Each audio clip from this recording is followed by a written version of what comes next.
Hello guys, what is up? It is me, your boy CopDog here, bringing you another Rust video. Now today we're going to be doing a commentary on 5 Rust tips that you can use in combat for Rust, because Rust is kind of like a PvP arena game with a lot of loot involved and understanding the dynamics of the game.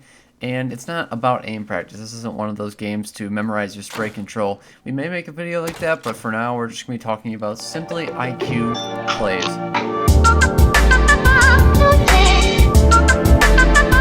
Number one on the list is to understand your firepower. Now, in Rust, there are different tiers of weapons. You got like obviously things like the water pipe shotgun, and then you go to mid-tier things like the Thompson, some of the pistols, the custom SMG, and then some high-tier items like AK-47 LR.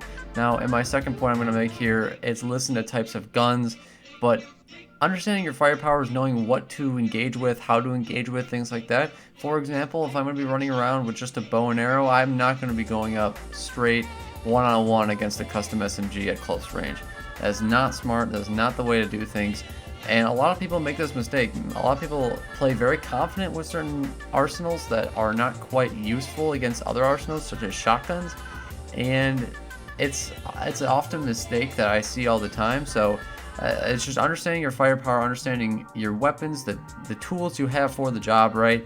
And the combat system is constantly dynamic, so you use the tools effectively, is basically what I'm saying. Number 2, notice your surroundings. Now, in Rust, there are many different terrains, many different environments that you're going to be running across for loot, for raiding, and just playing the game simply. When you understand what biome you're in, you can use those effectively. For example, if you're in the desert, you might want to stick to large spires of rocks when you're running around, or understanding that if you're in the middle of the road, you are an open target. People will see you more clearly, and understanding in the winter biome and things like that when you should be hiding. If you see someone up a hill, or if you notice that they're in the open, you may want to open fire, but understand where your cover is. It's a really simple thing as well, but a lot of players are new to Rust, just don't use this, and often get caught with their pants down. Now, it seems like common sense, but rule number 3 is use free look. A lot of people don't know about free look. It's just holding the Alt key and looking around while you're running. It's really a basic thing. There's no training necessary for it.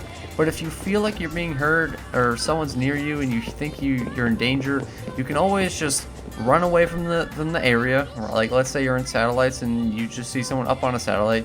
Run away from the area and just Alt, turn around. Hold Alt while you're sprinting away. They very rarely recognize that you're Alt turning, because your head doesn't really turn. The animation isn't really there. So when you're turning your head to look around, you can't do a full 180 like an owl or something, but you can see if there's someone trailing you. And this is really helpful to kind of divert your directions, or maybe use the forest as cover, or again using those surroundings, understanding where to hide. Now, number 4, like I said, and number 1 with understanding your firepower, understanding the enemy's firepower is really important too. Listen for the types of guns, which just comes with time. You understand when you shoot an MP5, it has a very distinct sound than what a semi-automatic rifle has. That's what the developers meant to do with this game, and that is what you should be using. Now, when you also start to get used to the game, you also understand how much ammo is in the guns. So there's a moment, I don't know if I have it recorded, of me outplaying a guy with a Python simply through counting his ammunition. I was able to count how many rounds he was using and when to expose myself using my surroundings.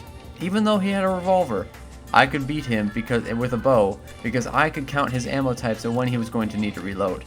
And finally, use your hotbar effectively. Another really easy thing to remember with using your hotbar effectively is remember not to have things you don't need in your direct hotbar. So for example, if you have a building plan in your hotbar and you're not building, might as well put that thing away. Maybe replace it with some band-aids, maybe some food, or a large med kit or something like that, or have your weapons at ready. I like to run around with my weapons out, and having my hotbar effectively used or correctly set up is usually how you win gunfights. A lot of times people leave their EpiPens or their syringes or their medical supplies or even their weapon they'll just have in their backpack and not out on their hotbar, and it seems like common sense, but still, just remember to use it. And remember, you can also eat food and use other utilities in your hotbar while holding your gun out, just by simply tapping the key associated with the hotbar slot. So I just have 1 through 6, so 1 through 6, you just press that. Alright, so now I want to show you the clip that inspired me to make this video.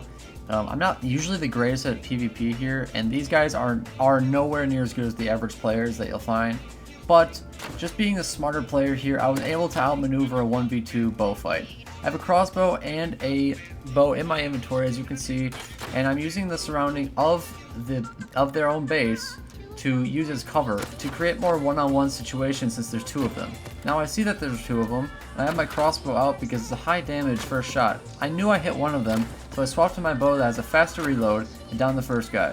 The second guy, thankfully, was not at high enough of health, and I'm killing both of them. Now, I would have lost not a lot of gear, but enough gear where I'd be kind of sad, and I created two one-on-one engagements simply through using my own cover, understanding my surroundings, and using my hotbar effectively by having a weapon with a slow reload first but higher damage to open up the fight. Anyways guys, thanks so much for watching this video. I know it was a short one. I just wanted to explain some basic tips for people who, you know, either naturally are pretty good at shooting or are just naturally not very good at combat and they're wondering why they're losing fights.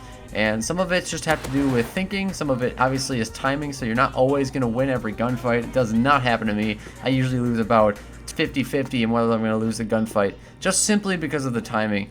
But some of it has to do with surroundings, and you can kind of limit the timing issues with these 5 tips.